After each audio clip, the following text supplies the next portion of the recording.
Recorded Books presents Deadline by Marc Cameron. Narrated by David Chandler.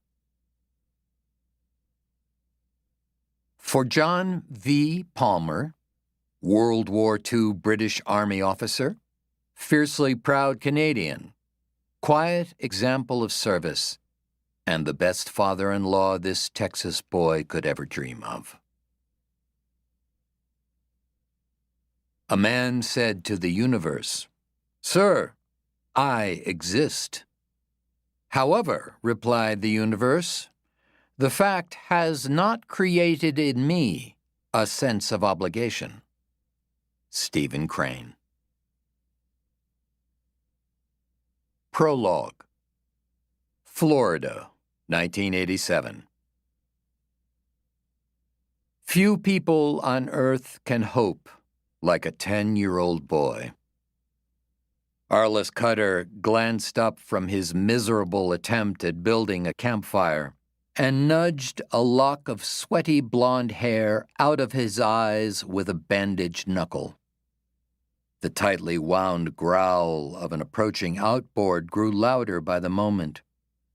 He squinted hard into the sunset, past his grandfather's patrol boat that bobbed in the shallows a few feet offshore, beyond the spider-legged mangroves that guarded the protected bay where the old man had brought Arliss and his older brother for a weekend camping trip.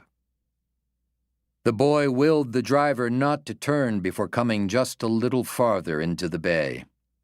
Even at 10, Arliss knew he probably had an exaggerated view of life or death scenarios, but this situation sure felt like one. He just had to have a better look at the woman in the passenger seat.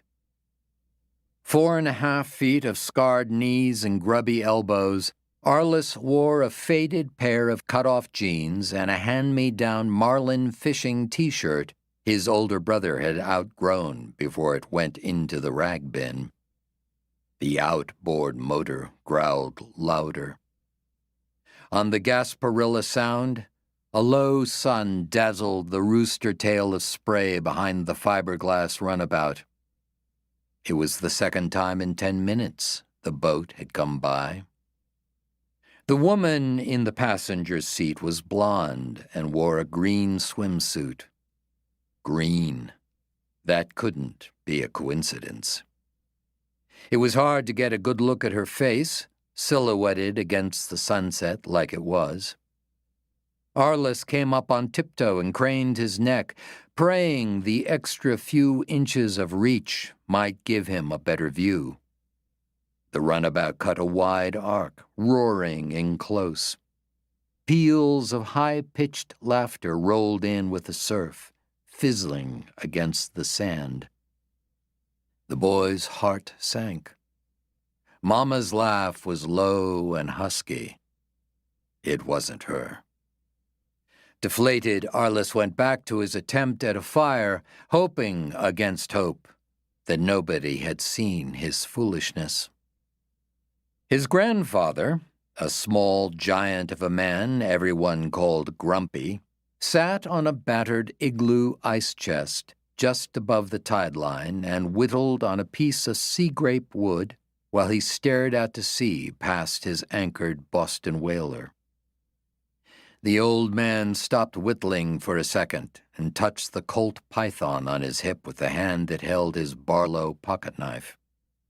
He did that every now and then, like he wanted to make sure the gun was where he'd left it. Khaki slacks and a loose cotton shirt took the place of his usual slate-gray uniform, but the gold badge clipped to his belt identified him as a Florida Marine Patrol officer, even when he was off duty. 12-year-old Ethan stood in the mottled shadows of a strangler fig a few feet up the beach, munching on Fritos and bean dip. If either of them had noticed Arliss, they didn't let on. They seemed more interested in seeing if he could get a fire going without resorting to matches. Arliss unscrewed the top of a small tin Grumpy had given him and cursed under his breath. He hadn't said one of the really bad words, but he checked to see if Grumpy had heard just the same. He hadn't. Probably. Arliss peeked in the tin, careful not to let any of the precious contents blow away with the breeze. There were only 2 pieces of charred cloth left. This better work soon. The last thing the boy wanted to do was ask his brother for any of his. That was admitting defeat. Careful not to destroy the fragile cloth, Arliss lifted out a square about the size of 4 postage stamps and placed it gingerly in a nest of punk he'd grabbed from the crown of a palmetto.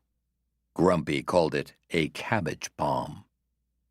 Tongue out and parked between his teeth to help him concentrate, he struck furiously against the flint with his steel striker.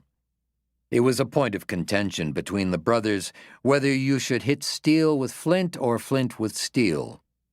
If Grumpy had an opinion on the matter, he didn't share it. A shower of sparks landed on the charcloth. 2 of the sparks caught immediately, as Arliss had known they would.